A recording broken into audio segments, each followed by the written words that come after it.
Hello everyone, Kent Bressler here. I want to welcome you to Kent's Kidney Stories. During our time together over these podcasts, I'd like to discuss kidney disease. I'd like to tell you about my journey as a transplant patient, but also talk about dialysis, kidney donation, and just about anything else that might be of interest. Kent's Kidney Stories, a podcast endorsed and sponsored by kidneysolutions.org.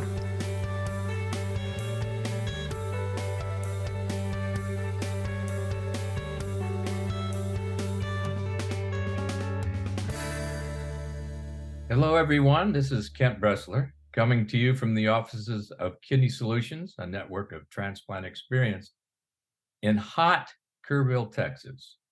Let's do some podcasting on behalf of all kidney patients and their families. So allow me to pray for and with you at this moment. Lord, we pray not for tranquility, nor that our tribulations may cease. We pray for your spirit and your love, that you grant us strength and grace to overcome all adversity. It is this we ask in your holy name. Amen. So we have been doing some podcasts lately, and we got a really good one this morning. I just want to tell everybody out there that's listening, you need to make sure you share this and get it out. Let people hear about it. We had a really great podcast last week, so make sure that you friend us and do whatever it takes to get us out, in the podcasting community. This is very good information. The folks that come on spend a good deal of time in preparation for this, and they're speaking from the heart. This kidney disease is it's just not good. I usually say it sucks, but I won't say that this time around. I'll just tell you that it's no good. And everyone needs a mentor. Everybody needs someone they can draw on. And for sure, everybody needs a donor. And that's particularly what we're going to talk about and with a donor today. Donors are profoundly important in this whole process. And one of the things that makes this all go is the fact that these people are all volunteer. No one gets paid for this, not in this country, all right? And so, as we go forward, I wanted to take the time to introduce you to Ali Dawson. He's a kidney donor from the UK. And we've been trying to connect for our podcast for a good while.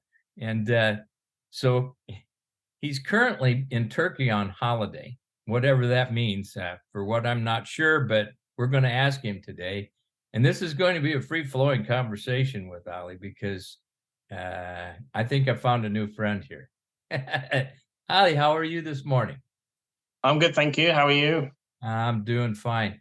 So give us a little background, if you would, please, on your kidney donation. What transpired in this whole process, or this journey, if you will? Sure. And I just wanted to say hello to all of your listeners as well. When I was in university, we had student mentors because I studied diagnostic radiography. In America, I think you guys call it rad techs. When I went on my student placements in the hospital, we all had a mentor, and there was one lady that I actually didn't know she was on dialysis and she was on the transplant list. And she was really, really kind to me, and she was an excellent teacher. And I learned a lot of stuff from her. I found out through Facebook 5 years later that she needed a transplant and she was having dialysis. And it was like my heart kind of offered to be a donor, and it all kind of went from there. So it was all through Facebook, really. I didn't even have her phone number. Oh, really? So you found her on Facebook? You knew? Yeah, we were always yeah. friends on Facebook, but we didn't even have each other's phone numbers or anything. So this actually took place in London? Yes. Okay. And what's the hospital's name there in London? We ended up doing the transplant in Guy's and St Thomas's Hospital by London Bridge. It's a whole different world, the transplant world over there in England.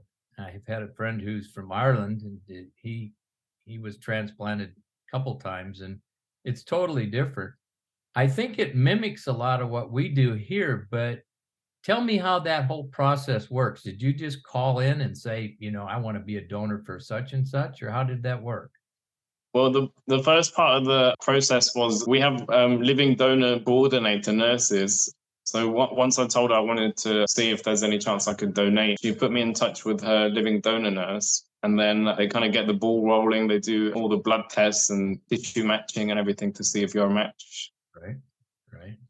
So how long did that process take? So think about from the time that you decided you're going to do it and you contacted them, how long before the transplant transpired?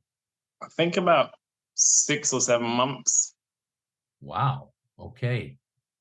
But Yes. this was pre-COVID, so we were quite lucky. It was quick. I think it's a bit longer now.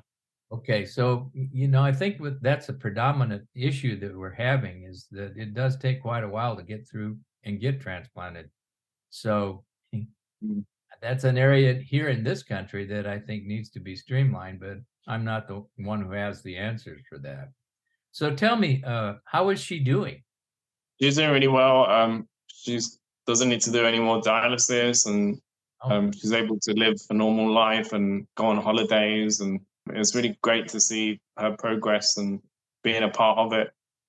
does she communicate regularly with you? If you kind of like become chum pals and really Yeah, we're like close? best friends now. We're in contact every day. All right, see, there you go. I think that's an issue. And I talk to donors and recipients, of course. Unless it's an anonymous donation, they get very, very close to either the families if it's a deceased kidney, or with the donor themselves. They become very, very close. Matter of fact, so it, tell me how that makes you feel. I mean, it's got to be a rewarding feeling, but in general, how does it make you feel to have done that, to donate? I think I'm kind of used to it now, but it is a great feeling knowing that I was able to help her and kind of transform her life and get her off dialysis. But the operation was so smooth. Like I have no pain, no scars. Well, my scars are all faded now, and sometimes I even forget about that I've done it until I look at my scar. Yeah, it was done. You're a medical fellow, so you understand it was done laparoscopically, I suspect, over there, right? Yeah, Okay, cool. And how long were you in the hospital? we were both in hospital for 5 days, and then we went home. Wow, that's cool. I have a couple friends that have donated, a couple of people that I know that we've worked with that are actually out the next day, believe it or not. And that's totally depends on how difficult the surgery was. It can be difficult, but in general, pain levels are down and within a day or two. But to go home right away, yeah, that's pretty tough. You got to be in pretty Yeah, good I think I'm gonna be a really, really strong person. shape. Exactly. And Either I that didn't or want to go crazy. home and then just in case I was in pain or something, like when the meds wore off. Yeah, So well, I made we both wanted to make sure we were definitely okay before we went home. they have a definite protocol here. A lot of the transplant programs and the surgeons themselves, they want to make sure everybody's right. It's not a let's hurry up and get out. Let's make sure we're well and ready to go. And Mm. that's one thing that did you worry about complications maybe? Were they discussed with you possibility of having a complication? I remember one of the first appointments that I had with the living donor nurse. She went through everything and said that this can happen and this could go wrong and that could go wrong. And then she did my blood pressure test and it was really high. And she said, "Why is your blood pressure so?" I said, "Because you've just told me for 2 hours, overloaded me with information." So I was really, and I read a lot about everything as well and did a lot of research. Yeah, it does happen. People must realize that this is surgery. It's not, just to get in and get out quick. There can be complications, and some of them can be fairly rough. But in general, the success of the operation is really phenomenal. Here's a good one for you. You've been back to the hospital for follow up. Do you know how are your lab numbers? What has it done to your kidney function, having given your kidney? Do you know? Yeah, I think my latest lab test results, it was 70% function, which is really, really good for one kidney. Wow. Yeah. And with Sonia, because they actually she only had 6% function before the op, Oh, yeah. Oh, and it sure. was going lower and lower. They kept her two native kidneys and they added my kidney. So she's got 74% function, I think. So she's got Yeah. three kidneys. Yeah. And some of them, usually those kidneys that I have, as you know, I was transplanted also, and they're gone. They're even just little dots on the, when they've done CT scans, they see them as little dots. They don't function any longer. So then people get panicky because it drops your EGFR drops a little bit, but in general, they say that you only lose 20%, but Yeah. it can take up to 2 years to recover and get the body to accept that one kidney, not on the recipient side, but on the donor side. It takes a while for your EGFR to go get better, all right, if you will. So How's your function now? Is it oh better? my, yeah, I just had my blood work. Matter of fact, I'm gonna kind of brag about it. Uh, my creatinine, now this is in English terms, 1.3, and that's like 0.1 above the normal. And my EGFR is 57. So, Oh, good. and at 70, yeah, at 73, I don't expect them to do any changes with anything. And after 36 years, I think we've got it figured out. Yeah, that's amazing. Touch Yeah, wood. yeah, really. You're going to be fine. My brother gave me a kidney, and what Mm. was significant about that was that these living donor transplants, regardless if they're related or not, they are, you know, as we say, the bee's knees or the cat's meow. They're wonderful because they do last a lot longer. Yeah, I think it's definitely better than having a deceased um, Yes. Yeah. person's kidney because it already starts to kind of the tissue starts to necrose, and the longer it's kind of out of the body. Yep, yep, and that's why, being able to do that transplant room to room instead of flight to room, is so beneficial. And How's your brother doing? oh, he, I always say that he's doing much better. He just does very well. He's doing very well, but he's still not as good looking as I am. So how that's how we say it. Yeah, he's right now fishing in Montana. He's from South Oh, Dakota. nice. He's fishing for a week with his wife up in Montana, and he takes his own boat. Yeah, there's nothing, it hasn't stopped him at all. So that's your recipient, your friend is going to be very, very happy with this outcome. And I think she'll do very well. I don't know what her diagnosis was, what her kidney disease is, but She had polycystic kidney oh, disease, and she's big also got thing. a twin sister who's got the same thing. Her twin sister's been on dialysis for 2 years now, and she's on the transplant waiting list at the moment. So fingers crossed she gets a call soon. Oh, I hope so. Yeah. Some way, this, I call it donor searching, is just really, if you have hair, it makes you pull it out because it's so difficult. Very, very Yeah, difficult. And I think from a donor standpoint, it's not thought of. You all of a sudden you just realize you need to do something. Is that correct? Did you have an epiphany or whatever that made you yeah. feel? It was like my heart told me to do it, and I kind of offered. And when the first question I asked was, "What's your blood type?" And then we were the same blood type, so Oh, it kind of felt like it was fate, and everything, all the tests that we did turned out to be an amazing match. So it was just like it was meant to be. well, I'm serious. That's, if you talk to donors like we're talking here, they don't just do it willy-nilly. Some of them back out, but I can tell you when you're locked in, you know it.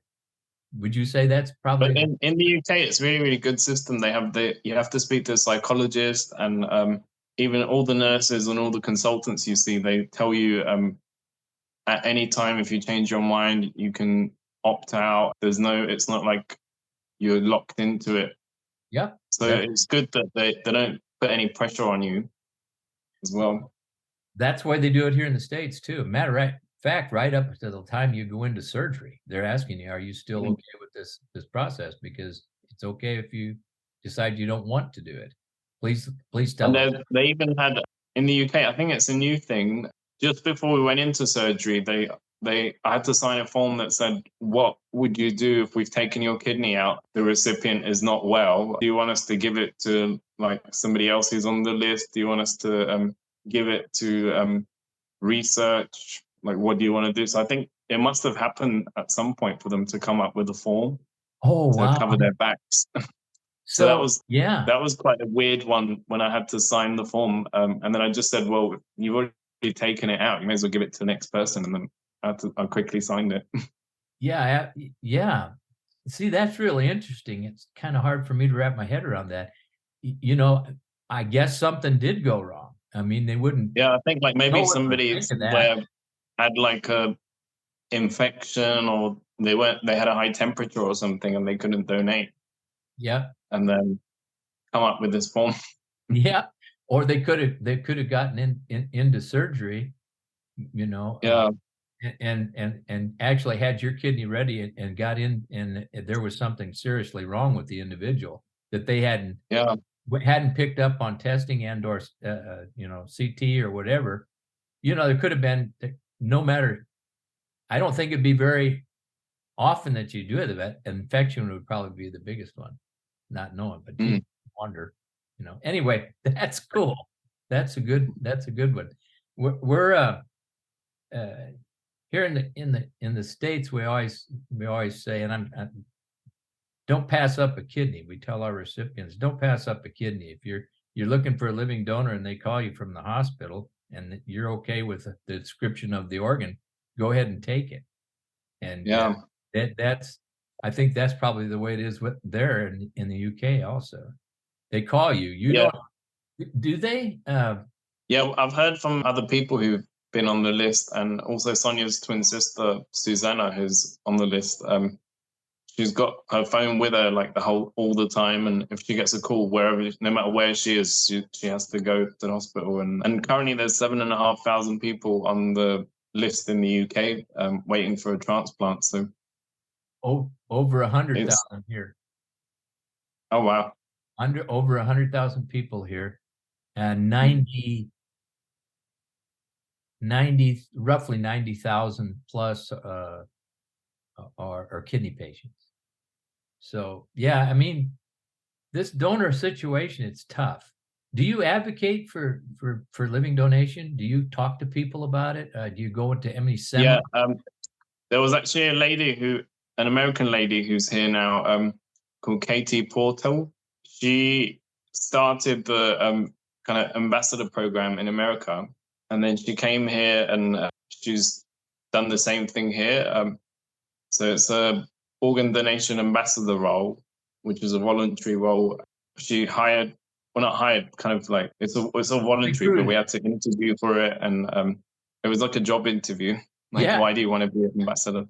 And then we all had training and social media training and stuff like that. And then we go out all over the UK and do talks, and we do like stands in hospitals and other places to kind of raise awareness and give out brochures and stuff and answer any questions. that's advocating, and that's something that you almost feel like you're obligated to do, either as a recipient or a donor. I think it's And just it something. feels good to give back, kind of be a mentor for any other people who are going through the process and answer their questions. And Yeah, that's essentially what we do at Kidney Solutions. We mentor. We're not donor searchers or hunters. We mentor. mm, I think mentoring is on the donor side. It seems like on the donor side here, and I'm going to speak just in what I've observed, and this is not any research backed, but most people in most donors they get a look at, a month after the transplant, and then it's pretty much it. They're out there on their own. And I think that is probably one of the things that we do best is we keep up with both of them. Now we touch very, very few people in respect to the ones that have been transplanted, but it's nice to have somebody there at the phone when you call and when you got some issues, because it's not easy to get back to the transplant teams. They're very, very busy. And sometimes there's some questions you don't really want to ask your doctor or nurse. It's nice to know like somebody who's gone through it. And like, for example, my nurse was a female, and she put me in touch with a mentor who was male. So it was a lot easier to ask questions that I had that I didn't feel comfortable asking her. Have you had any second thoughts? No, if I had another kidney, I'd do it again. Well, let me encourage you. You can do part of your liver too, right? Yeah, I'm actually I'm 36 now. When I turn 40, I've decided I'm going to donate a part of my liver to whoever's on the list anonymously. Ali, I don't know how to express this, but that I know of 3 people very closely that have done that exactly. All right. And I also have a physician friend who is on a certain medication, and they refused to take her because of the medication to do liver. She did kidney, and then wouldn't do the liver. But anyway, I'm just saying there is something in a person's DNA, and it bleeds over into their psyche that lets them do this kind of thing. And I think it's a God thing. There's no doubt in my mind that it's very, very profoundly important for people to do this once they figure it out, and they are going to stay with it. Thank just you. Like you have. So it is. I guess here's a term I use, and it sounds hokey, but you are a hero. My brother's a hero. All the donors out there are heroes, and then there's no words you can give, no words to this whole program when you think about it, because if we could just get people to understand, you can do this kind of thing, right? I mean, it hasn't been difficult. The lady who does the organ donation ambassador manager in the UK, Katie Portal, I really recommend everybody to watch. She's done a TED talk. She's amazing. She had a heart valve transplant when she was a kid, and it came from another kid, and the whole conversation started because the kid was watching TV once, and there was an advert about like organ donation, and he said, "Mummy, I want to donate as well." And then he was in a tragic car accident, and he donated. The parents decided to donate, so Katie got his heart valve, and it was all anonymous. And even if you receive an anonymous donation, you can contact the family, and it's up to them if they want to reply back. So she wrote a letter, and she met with the family and everything, and it's just it's an amazing story that she had as well. So I definitely recommend everybody to watch her podcast, not TED Talk, sorry, not podcast. Can you send a link to me in the email? I send it out to my listeners. We can put it on there. That would be great. There's another reason I think too, and my brother expressed it. There's not only a willingness, but a drive to do a donation. Your whole thought process is aimed at saving someone's life, but that's really not what it's about. It's because you can do it, right? It's not a matter of, it's just like knowing you can help somebody who's suffering and not expecting anything in return, and gets nothing in return. The only thing they get is life. I mean, so the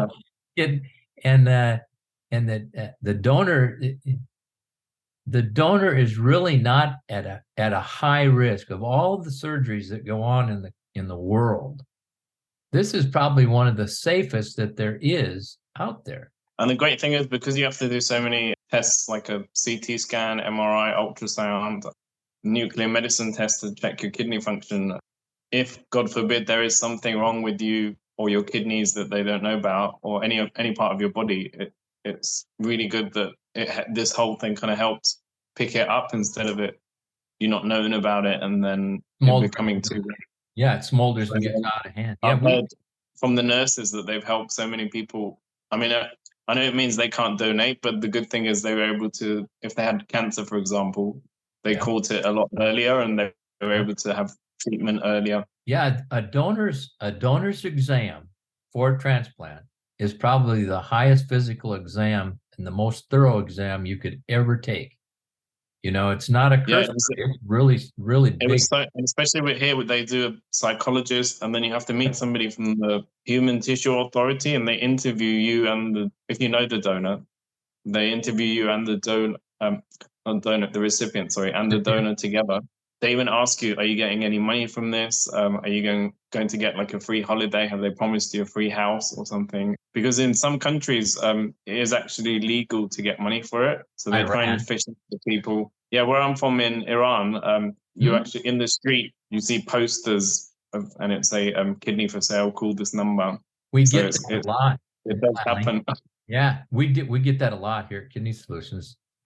We get emails and we get phone calls and everything wanting to donate a kidney for cash. And of course, we don't do that. But I think this whole concept of free will donation by the kidney donor, in order to increase the number of people that are available to donate, there's going to have to be reckoning. There's going to have to be a change in what we're doing. And everything should be talked about. I don't think anything should be left unturned just because. Yeah, here in the UK, for example, they actually reimburse you for if you had any loss of income for the surgery and stuff like that. So it's quite good. But not a lot of people know about that. I always try and tell everybody about it in case they worry about losing money for sick leave. Sure. And now that's significant because in this country, we've been trying in the past 15 years to pass a bill federally called the Living Donor Protection Act. And it's, there's no money attached to it, should be, for reimbursement for expenses. But that's on everybody's, but 15 years now we've been working it. And it's just to tell insurance companies, you can't discriminate. You can't say you can lose, you can't, because you've given a kidney, you have one kidney, you should be allowed to increase your insurance without having to pay exorbitantly. And it's a little bit different here than it is there, but still, can you imagine 15 years and still can't get Congress to approve something like that? It's just mind-boggling. Yeah, fingers crossed they can pass it soon.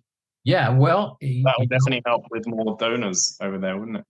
Yeah, well, you're looking, if you're a poor soul on dialysis or anticipating or looking at dialysis and you become part of the 100,000 population, that's not a good sign to you. And you know that, and we'll just can say this, that dialysis, although it is, functional, it doesn't save you. It's very difficult. It's hard on you, very hard on your body. And all your organs take a beating. So the sooner you can get transplanted, even preemptively, the better off you are. And there is no urgency, it seems to me. It's just too busy, and the urgency, the sense of urgency, that's what needs to be expressed. People are dying. 15 people a day die here in the country waiting on an organ. Crazy. Yeah, it's really sad. Yep. So have you had any people come to talk to you when they know you've donated? Do you get calls, or do you have people ask you about what the experience is really like? Yeah, we have like a peer program. So the hospital will put me in touch with people who are interested in donating, and they kind of give them my details, and I answer their questions and kind of meet up with them if they want. And I'm happy to do that, even though I know most of your listeners are in America, but I'm happy for them to have my details as well and be a mentor. Yeah, mentoring, I'm telling you what, it's so, I wished I'd had one when I was first transplanted. Fortunately, I had a physician who was, my nephrologist was my mentor because I was in the field. I'm an RN and I was in the field, and he really he's still around, and he really took me under his wing. And so, yeah, this whole process of mentoring, it's all in my blood, and I'm going to do it till I draw my last breath. So I'm really truly grateful that you can come on and talk to people about this. It's very important to me, and I like it. I like the idea of you being you're Iranian and you're also a citizen of Britain, right? Is that correct? Yes, I've lived here for 30 years now. We Very- came to London with my parents and my brother when I was 7 years old. Wow. Okay. Great. So yeah. Do you still have contacts with people in Iran? Yeah, I've got some family there, and You my have, cousins and my grandparents. do you understand what they do there? Is their program, their kidney program, is it elite? I know it's different, but do you know much about it? No, I don't really know much about it, to be honest, but I know it's all about money. That's the main thing. Well said. That's what I've read too.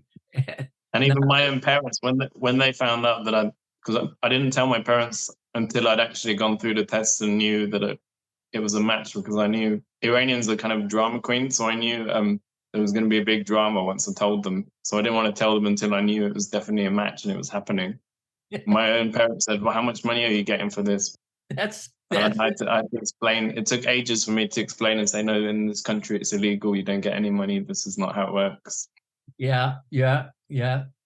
I did have a fella that I did connect with in Lebanon. All right. And at American University in Lebanon, he was going to be transplanted there, and we were trying to get him to, find a donor and stuff like that. It didn't last very long. For some reason, that whole conversation dropped. It was like somebody just shut it off. You know what I'm saying? There was no, went on for about 3 weeks, and we were back and forth phone calls, cell phone calls, and emails. And then no response, no response, no, and still no response. And every week I will send an email to that same email and it gets shot back. So there you go. Okay. I think I've enjoyed this. I don't know about you. And Yeah, I've me too. Thank you for having me on.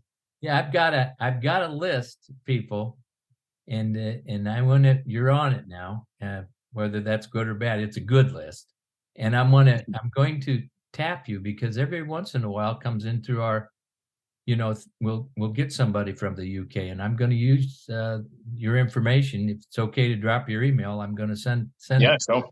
All right. And I'm also happy I can speak to anybody in America as well. I don't mind. You Oh, can I give think them it'd be my great. Yeah, I'm my going to phone number and my details, yeah, and I'll be happy to help anybody who's got any questions. Or okay. I know We, there's a time difference with the UK oh and the yeah. US, Yep, yep, but I'm yep. happy to be contacted. We're doing a support group. I was going to invite you to that, but it's at 6 o'clock at night, which is at midnight for you, and so that doesn't work. And so, but we'll come up with something. I've always wanted all of my foreign friends.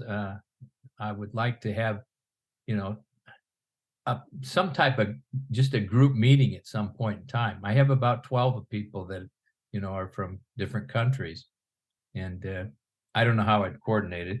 Don't even know if it's a wise idea, but I'm going to try it. That sounds good. Okay. All right. Anything else you'd like to say, or give me I your just want to say I really recommend, even though if you think your friends and family know your wishes about organ donation, I still think everybody should share their wishes with their close ones and the loved ones, and just make sure they know what they want in case something happens to them, like a car accident or something. And they shouldn't just assume that everybody knows if they want to be a donor or not be a donor. They should always share their wishes with everybody. with their family and everybody they can. Yeah. Yeah, because right now in the UK we've just gone into an opt-out system, and Yep. even though it's opt-out, which means that unless you everybody is in the list to donate, but if you opt out, then you won't donate. But even though we say that, we always say you should speak to your loved ones and share your wishes, because they're the ones. If anything happens to you at the hospital, they'll be asked. And if even if you're on the list to donate and they say no, they think that you didn't want to do it. That can be all overruled. Yeah. And that's just a matter of you making the decision ahead of time. And then I think before we close here, I'd just like to say again, thank you. Thank you for being unselfish and doing what you've done. I know you're happy with it. I know you're good with it, but I think the world would be a whole lot better if people would start stepping up and consider donating. They would save a lot of lives. You know, we do all kinds of things for, protection and safety in the country, but there's nothing better than saving a person's life. Just doesn't happen to be anything better in my book. So, and donating, Thank you.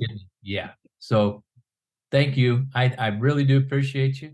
I'm going to wish all my followers here, or anybody that's listening to this, to make sure that they understand the whole concept of donation. And if you don't get it, if you really have questions and you want to do it, give us a call at Kidney Solutions, area code 830-285-2140. And also go on our website, kidneysolutions.org. Has every information, a lot of information. Everything that we do at Kidney Solutions is free. We do not charge fees, and none of us take salaries. This is all volunteer. So if you would please go on on kidneysolutions.org and just pick out a site. We've got we've got some support groups. We've got the Kidney Podcast, Kent's Kidney Stories, with over 100 podcasts of different people. It's all kidney related. If you want to donate, if you're considering donating, give us a direct call, 830-285-2140. Ali, thank you so much. You're a blessing. Thank you very much. All right. Okay, folks, as we say, keep breathing.